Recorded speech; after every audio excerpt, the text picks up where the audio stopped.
Let's read some more scary stories that were sent to us. This one's going to be pretty long, so this would be a good one to listen to in the shower, while you're going to sleep. It's going to be a long one. About 7 years ago, my husband and I were having a movie night in the living room with our sons, ages 7 and 6. We brought our big king-size mattress into the living room so we could all sleep on it. My daughter was 2 at the time and went to bed earlier, so she was in her room sleeping in her crib. Everyone was sleeping at this point, and I was the last person awake by the time the movie was over, so I got up to shut everything off and went to go check on my daughter. She was asleep in her crib, so I shut the door and went and laid on the bed with my husband and sons. About 20 seconds after shutting my eyes, my son kicked me in his sleep, so I opened my eyes and sat up a bit to adjust myself away from him. I noticed something out of the corner of my eye on the couch, and when I looked over, it was my daughter sitting on the couch with her back towards me, staring at the black TV screen. Immediately, I knew it wasn't her because she was too small to crawl out of her crib, and even if she could, I would have heard some sort of noise, but the house was dead quiet. I stared at this thing for a long time, and I even pinched myself and blinked many times, and it never moved or disappeared. I finally just had to hide under the covers because I was so freaked out. When I peeked out 10 minutes later, the thing was gone. No clue what that thing was, but I haven't seen it since. Hell to the no. What was that? For background context, when I was little, I would sleepwalk very often, and if anyone spoke to me during this, I would become violent and throw things or yell at them. I would never remember these episodes until someone told me about it in detail. Then I would remember it faintly, the way you would remember a dream. As I grew up, this stopped. However, one day after high school, my sister and I were in the living room. She was a senior and I was a freshman. I was taking a nap on the couch and she was watching TV next to me. During my nap, I sat straight up and asked my sister, "Who's that?" And my sister replied, "Who's who?" It was just us home at the time. I looked to the other couch and said, "Wait, where did she go?" And I went right back to sleep. This was the first episode of sleepwalking I had had since elementary school. Like before, I didn't remember until she told me later that night. I remembered that I saw a woman sitting on the other couch just looking at us and smiling. We forgot about this until now, about 6 years later, and that woman looks exactly like my sister does now. When this first happened, my sister had very long hair and never wore makeup. The woman I saw had short hair and was very feminine, which is exactly how my sister looks now. Okay, so I don't know if that one is really, scary, in, a bad way. Maybe that was, her sister from, a parallel universe or something, or her sister's, higher self, coming and checking on them. Kind of creepy, yes, but also kind of cool. I'm from Central Illinois, a small town surrounded by small towns. I live in a fairly new area, and my parents built our house. My grandma died when I was 2, and this happened when I was 6. My room is in the basement. If you come down the stairs and take an immediate right, it's the door to my room. If you go to the left, there's a hallway. Back then, there were 2 chairs in that hallway. The way my room was set up, I could see down the hallway from my bed. So when I was 6, I woke up one morning and I could see my grandma sitting in one of those chairs just looking at me. I got up to go see her, but when I left my room, she was just gone. I was right outside my door, so I just ran up the stairs to tell my parents. They didn't believe me and told me I was just dreaming. That was 12 years ago, and I still remember exactly how I felt, and I know there was no way I could have dreamt all of that and slept walk out into the hallway. That was the only time I ever saw her, and my parents never believed me, even though I've told them the exact same story for years. However, when I was 14, my dad and I were driving around the countryside for fun. We came across a cemetery and decided to drive through it. The earliest graves were from the 1800s. We were walking around when all of a sudden we saw this girl who looked like she was straight out of the 70s. We were in the middle of nowhere. There were no other cars. She literally came out of nowhere. We both watched her walk across the cemetery. We looked at each other, and when we looked back over, she was gone. It was so scary, we immediately left and called my mom. That was 4 years ago, and she still doesn't believe us. They both still don't believe me about my grandma, but I know what I saw both days. Also, when I was 14, I was home alone and in the basement. I walked into my bathroom, which is directly across from the chairs in the hallway. Right before I turned on the light, I felt this absolutely freezing hand grab my arm. I literally screamed because it scared me so bad. I grabbed my arm where I had felt the hand, and my arm was cold to the touch. I've never told anyone that because I feel crazy saying it. I turned around and no one was there. That's happened at least one other time since then, and it also happened in that bathroom. Okay, first of all, why is the mom not believing you, especially when you had a paranormal experience with your dad? Like, you have a witness that spirits and ghosts do exist. And hopefully the cold hand grabbing your arm at the end was hopefully your grandma and not something else. But I would be freaked out. I would have to move out of the basement. I couldn't stay down there anymore. Spooky story time. A follower named Roy sent me this story, and we're going to call it My Friend Javier. This is going to be a 2-part series, so stay tuned. Roy says that when he was about 13 years old, he was all into graffiti, just like everyone else around that time. One of his friends ends up asking him, hey, do you have any extra spray cans that I could use? And he says, yeah, actually, you can come pick them up from my house. Explains where he lives. His friend was a little confused, and there was a boy there named Javier who was listening, and he was like, hey, actually, I know where you live, and he kind of better explains it to the other friend. One day, Javier shows up at Roy's house, and he's like, hey, I kind of remembered where you lived, and I just thought I'd drop by. Do you want to hang out? Roy was like, what the heck? It was kind of weird, but he was like, I mean, you're already here, I guess. They end up hanging out, and they end up hanging out quite often. And Roy starts to notice that Javier is now coming over almost every single day. One day, Javier shows up at Roy's house with his mom, and she is bawling. She's crying, and she's explaining to them that they are about to lose their house, and is asking if Javier can live with Roy for a little bit until she gets back on her feet.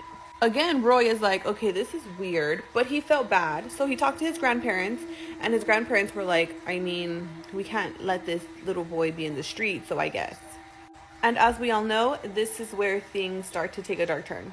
Roy says that his sisters had already moved out, so he was kind of excited about having a friend there to just conversate with and hang out with. And the very first night, Javier slept in Roy's room. Roy slept on the bed and Javier slept on the floor. Roy says that his room was pitch black. He's asleep, and all of a sudden he wakes up and there is a bright light kind of like on his bedroom door. And as he's looking at it and kind of like waking up from his sleep, he sees an old man's face. And this man is looking him dead in the eyes with like this dread and like a heavy feeling. Roy jumps out of bed, freaking out. As Javier's waking up, the face is slowly like going away. And Roy's like, look at what I just saw. And Javier's like, you're tripping, like you're dreaming, like calm down. As time passes, weird things kind of start to happen a lot more often. Javier needed to use the restroom, and he tells Roy, hey, I really need to use the restroom. I saw someone walk into the restroom. Can you just knock on the door because like I've been holding it? And Roy's like, yeah. So he goes to the restroom, peeks in there. There's no one in there. So Roy tells Javier, hey, it's empty. Like, you can use the restroom. Javier's like, period. As he's walking to the restroom, the door slams shut. And they're they're like, because Roy had just checked and there's no one in the restroom. Then Javier kind of starts to change. His personality starts to change. Roy says that he had gotten into this little argument with someone, and they decided to handle it after school, kids being kids. And he tells Javier, hey, can you just like watch me from afar and make sure that his friends don't show up, because just to be safe. And Javier is like, yeah. So as Roy is waiting, that other guy, sure enough, comes up with 5 other guys, turns around and sees Javier looking at him, and Javier leaves. That day, Roy ends up getting jumped. Roy gets home, and Javier's at home just chilling, like nothing ever happened. Like, a few weeks pass, and they're still not talking. Roy's still very upset at Javier. And one day, Roy's grandma tells him, hey, I really need to talk to you. She goes on to tell him that she had fallen asleep on the couch that night, and that something very weird had happened. She wakes up, and she was being touched inappropriately. She opens her eyes, she looks up, and it's Javier. Only his eyes are like black, pitch black. He runs, she chases him, but when she gets to the room, the door is closed.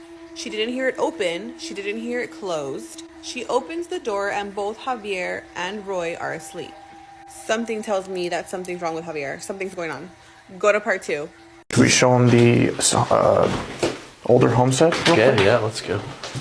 As you know. No, it's not. No, it's not.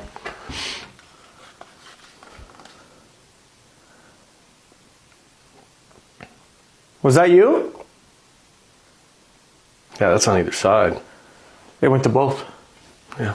This is one of the scariest urban legends you will ever hear. If you're alone, by yourself in the dark, just skip the video unless you want to be scared, unless you don't want to be able to sleep tonight. But that's on you. But for the spooky baddies who just love to be paranoid.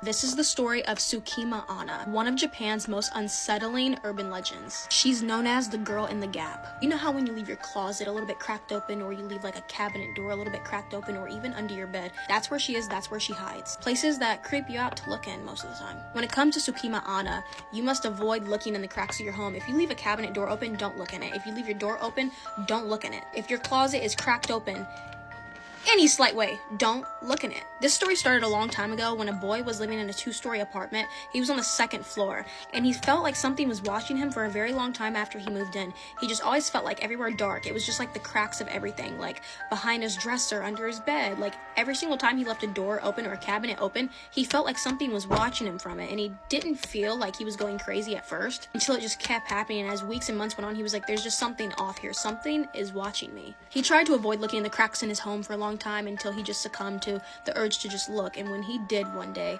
he looked in the crack of his closet, and there he seen something that he would never forget. A pale woman with long black hair, almost resembling the Grudge, in a long white gown, and she was just staring at him, and it was a feeling that he would never be able to shake. The next time you leave a door open or accidentally leave a cabinet open, don't stare in it. She will attach herself to you, and then she will haunt you forever, and she'll follow you wherever you go. Even if you move, she'll be there. She will follow you home, hiding in your walls and haunting you for the rest of your life. Make sure you don't leave your closet open. Love you guys. Bye-bye. I had to turn on all my lights after reading this story. If you're new here, hi. I usually talk about some pretty scary stuff, and today I'm going to be talking about a story that I've been kind of putting off making the video for. And a huge driving factor on this, and now I'm going to be fully transparent about this. I'm not a fan of making videos about demonic things or demons specifically because every single time I've made a video, whether it's my personal experience or if it's someone else's, I hear things in either the background or in the audio, and I have to reshoot it, something, every single time. I've also had instances where my dogs are growling at things that are not there, so you get the gist on why I'm a little hesitant to make videos about demonic things. But without further ado, let's get into it. This story comes from Lexi, who lives in West Virginia and lives in a very haunted house. She says that the hauntings started around the time when she was 6. Just for context purposes, she was 4 when her parents got a divorce, and her mom started seeing this man when she was around 6 years old, and shortly after, all of these hauntings started. And at first it was small occurrences, like her mom telling her to pick up her toys, so she would do so, and when they would come back, the toys would be scattered all across the floor. And she mentions during these instances, her mom and her both were afraid because they both knew that it was almost impossible for these things to be happening. But they continued to brush off these little noises, these little occurrences, because they could be coincidental. And Lexi says that this continued for 2 years before her mom's boyfriend moved in, and his parents actually lived down the street from Lexi's mom, where all of this stuff is occurring. And one night, Lexi, her mom, and her mom's boyfriend go down to his parents' house to have dinner. A couple of his cousins were over with their kids, and there was this little girl there who was like 2 years older than Lexi at the time, so little girl was 10, Lexi was 8. And when they were playing, this little girl just out of the blue says, "Did you know that there's an old woman who lives in the bedroom upstairs?" And at the time, she thought it was creepy, but she just kind of brushed it off, thinking that the little girl was just trying to scare her. A couple days later, her mom is walking up the stairs to use the bathroom, and Lexi just tells her mom, "Hey," little girl's name, said that there is a woman who lives in the bedroom upstairs. Her mom kind of turns around and is like, "Which bedroom?" So Lexi walks upstairs, gets to the door and goes to look in and points and says, "This one." And as she does, she did in fact see a woman standing there, very pale, black hair, and a long nightgown. Lexi specifically said that it looked like it was from the early 1900s. And obviously upon seeing this, Lexi ran downstairs, and her mom was really confused until they got back to their house and she explained the entire situation. Lexi's mom's boyfriend was overhearing this conversation and asked her to describe this woman. And when she did, he then said that they had been seeing that same woman there for years. And this is where things take a turn for the worse. Lexi says from that point on, the encounters in her house that were once very small became very amplified and very scary. And she said specifically that many nights she would feel like there was something in the room with her, even more specifically watching her sleep.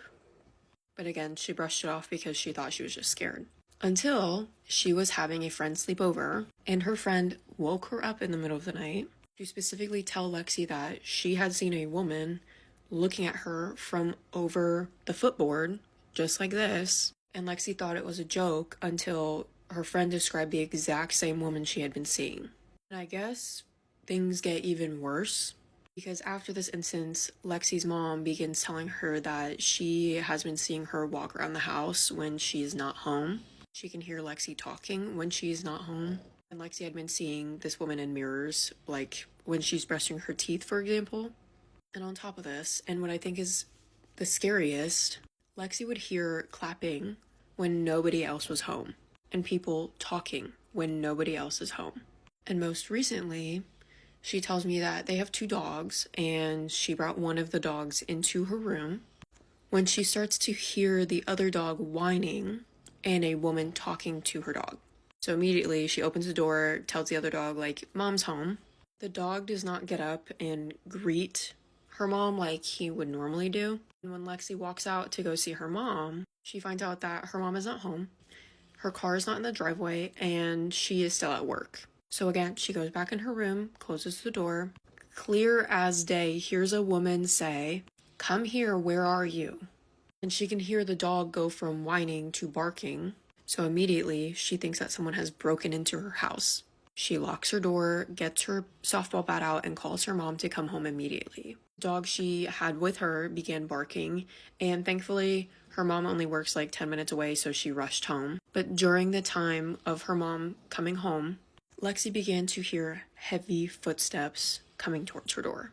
And Lexi specifically states that the energy felt so heavy, and when whatever was outside of the door got to the door, it got eerily silent, and the keychain she has on her door began swaying back and forth. Her mom then got home, found no one in the house, and Lexi believes that the spirit attached itself to her and followed them home and has not left, because that last instance happened like 3 weeks ago. And before I get into anything else, I just have to pause and say I've had to cut a couple of things out because I was hearing banging noises on my wall. And if you don't know, now you do.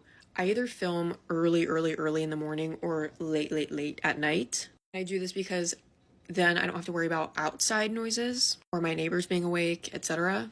So I don't know, and it's furthering the I don't like making videos about demons kind of thing. What really freaked me out was the clapping and obviously the lady looking over the footboard. I don't like that. And I swear I can almost see her face when I'm talking about this, and when I read it the first time I could see her. But anyways, that's gonna do it for me. Stay tuned for more ghost stories. My family lives near the Appalachian Trail, and I've lived near the Appalachian Trail for nearly my entire life in 2 different states. Actually, 3 different states, sorry. 3 different states I've lived almost really close to the Appalachian Trail. And people are always talking about how beautiful the trail is itself, like how tranquil it is and whatever. And my husband, who moved from Brazil, had never been there before. So we naturally decided to go camping there one time. I don't know if you're like familiar with Appalachia or anything, but once you step into those woods, like you can feel a significant change in the atmosphere. Like the energy just gets way more heavy and it's just weird. It feels off. You know that feeling in your gut when you just like know something's off? that's kind of how I was feeling the entire time that we were on the trail. But my husband was having a grand old time, and so I just pushed on. I was like, you know, he's having a great time. He's never been out in these types of woods before. We're just gonna keep going. Whatever, we hiked on, and then we finally found our little camping spot. And when we did set up our camping spot, that's when I noticed that the sounds in the forest had stopped. And if you know anything about the woods, that is not a good sign. We set up our camping spot anyways. I kind of glanced over at my husband to see if he was picking up on what the energy was around the woods, and he totally was too, but he didn't say anything about it, and we just kind of pressed on. Surprisingly though, we were able to fall asleep in our tent. Like the beginning of the night was fine, other than the uneasy feeling that we both kind of had. I want to say it was around midnight when we started to hear the sounds of footsteps outside of our tent. And if you are like an avid camper, you know that like footsteps outside of your tent is like usually just an animal.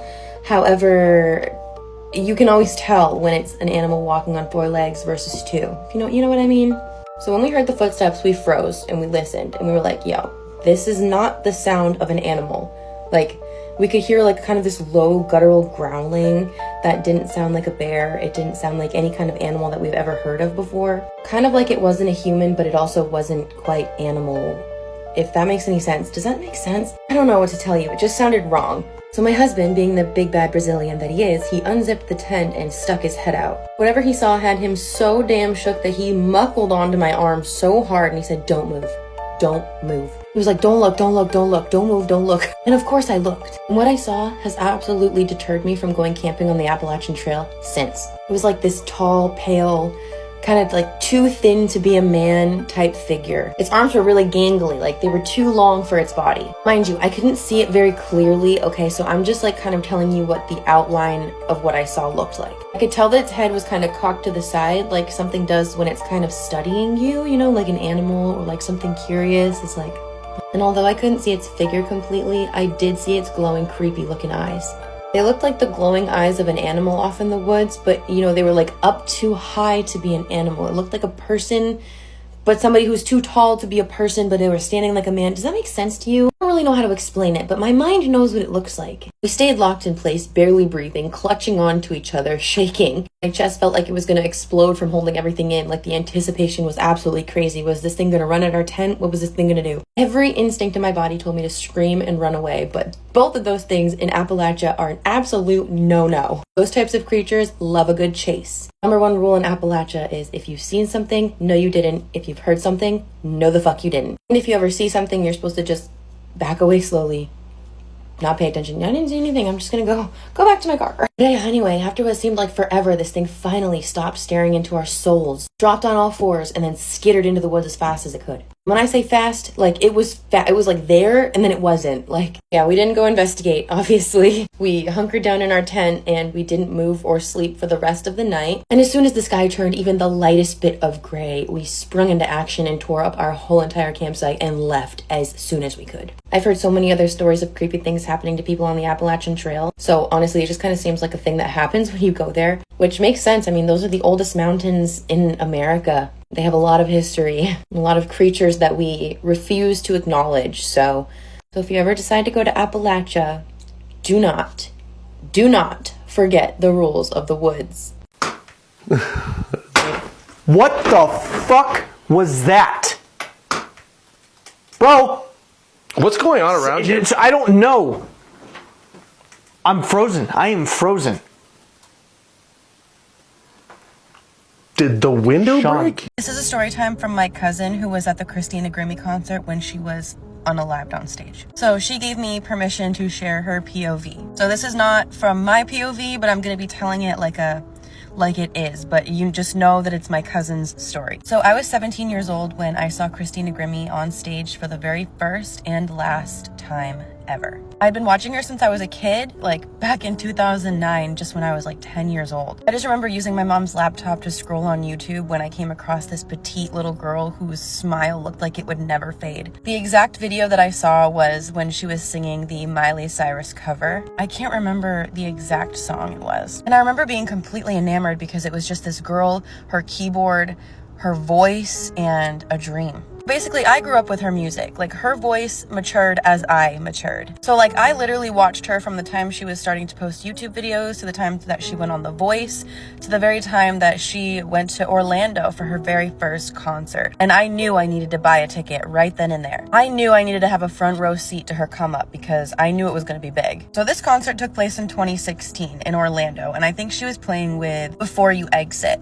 I was on that like flies on shit. Fast forward to the concert, the plaza was not so huge, which honestly made it feel a lot more personal. The stage wasn't towering over us, we were all right there. When Christina came out, the crowd erupted. Like this little girl who was once just a small YouTube creator posting her silly little songs on YouTube is now on stage being screamed at by hundreds of people. So the show itself was pure magic. I will never forget it in my entire life, for more reasons than one. The girl hit every single note to a T. And in between sets, she would even be like talking with us personally, which like I said was making the concert seem way more personal than a Beyonce set ever could. When the set was over, she announced that she would be meeting the fans at the merch table, which was not like an unusual type thing. Like Christina was famous for loving and hugging and talking to all of her fans. She appreciated every last one of us. So the line began to form and it got really long really fast, and it was like snaking around the whole entire arena. We're all standing there waiting for our turn in line to get to Christina and say our piece with her, when all of a sudden it happened.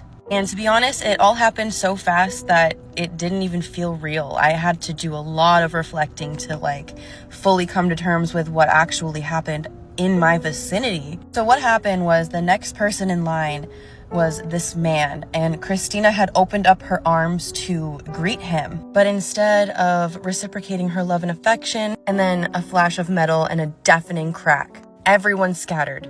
Ears were ringing as people were screaming. It basically turned into a big stampede. Honestly, it was turning into a crowd surge situation, and it was becoming extremely dangerous, even more dangerous than the guy with the pew-pew. I was only able to catch a small glimpse of what happened, and from what I could see, I saw her brother, Christina's brother Marcus, run at the man with the pew-pew. And then collectively we all heard another shot, and then silence from Christina. And she fell to the floor, and there was nothing any of us could do to stop it. Had somebody noticed the man standing there sketchily with the pew-pew in his hands before this incident happened, maybe we could have stopped it. And that's something that sits and haunts me every single day. Could I or have somebody else in the crowd saved Christina Grimmie from her horrifying end? So once we were all outside, we were all freaking out. It was just a fest of crying, snot dripping down our noses. We had all just experienced collectively a traumatic event together. We didn't know if she was alive or dead. We just know that we saw her fall to the ground. We heard silence from her. There were rumors spreading around here and there and everywhere. Remember, police cars swarmed the streets. But when the truth came that she hadn't made it, I felt like my heart was physically ripped from my chest in that very moment. Like, she wasn't just an artist to me. Like, I had watched this girl's come up. Do you understand? I've watched this girl's come up. I don't think you understand. I watched her from the very beginning of her YouTube career to the very end of her life. That hits you hard as a human being with empathy and feelings. And it's been years now. I'm 26 years old now, and I physically can't even go to a concert. Even any kind of loud noise like a firework or firecracker gets my heart rate up. Like, I can't. This incident truly traumatized me to my core. And I hope that nobody has to experience anything like that. It was horrifying. And I can't even begin to imagine how horrifying it was for Christina herself, her brother, her mother, her family. That was the time that I went to Christina Grimmie's first and last concert and witnessed the end of her life. And I will always think about her. I will never forget Christina Grimmie. Thank you for listening to my story. So yeah, you guys, that was a story from my cousin. I'm not going to tell you her name. She told me to keep her anonymous, but she did give me permission to share her story with you. Yeah, let me know what you guys think. I think that's horrifying and a really terrible, traumatizing experience for her. And this is why she won't go to any concert with me ever in her lifetime, which I don't blame her. And rest in peace, Christina Grimmie. You were and always will be a legend. My friend won't let anyone in her house after 9:30, and I just found out why. They're the happiest couple that I've ever met. Like, if you didn't believe in love, this couple would make you believe in it. But one evening, it all came crashing down. I arrived at JC's house at 5 p.m. sharp. She is obsessed with time, always wondering why someone's a minute late or a minute early, as if she's a detective and you're in her interrogation room. But before I get into what happened, let me tell you a little bit about JC. She's got pitch black hair, a nose ring, wears dark clothing. She's the type of girl that has pumpkins sitting out in the beginning of September. And she's super welcoming. Actually, the rug on her front door reads, "Leave now." So tonight I was going by her house because me and her had planned a movie night. But we had to start the movie night at 5 because she never lets anyone in her house after 9:30. As soon as I walked into her house, I immediately smelled cinnamon cookies. I was hoping they were for me, well, for us. But JC just brought in a big bowl of popcorn and some drinks, which was fine. I certainly wasn't going to complain and lose her trust for the next 2 decades. Then the movie ended. We thought Halloween 2 was okay. While JC went upstairs to find another movie, I decided to give myself a tour of the house, and here's when things started to go wrong. I was just glad she was willing to watch another movie and that she was letting her friends back into her life. She hadn't really been social since her and Tyler broke up. No one knows what happened between them, just that they were together one day and then the next day they weren't. After the breakup, no one heard from Tyler again. Then we started the second movie, Saw 4. She fell asleep during the movie, and the next time I checked my phone, it was 9:15. I thought, I better get going soon, even though she probably wasn't gonna wake up in the next 15 minutes. I headed over to the kitchen to grab a glass of water before leaving, and then I saw those cinnamon cookies on the counter, and I was like, she's not gonna miss one, right? After finishing the cookie, I turned on the water on the sink to wash my hands, but I was trying to be like really quiet because I didn't want to wake her up. The water didn't wake her up, but my scream did.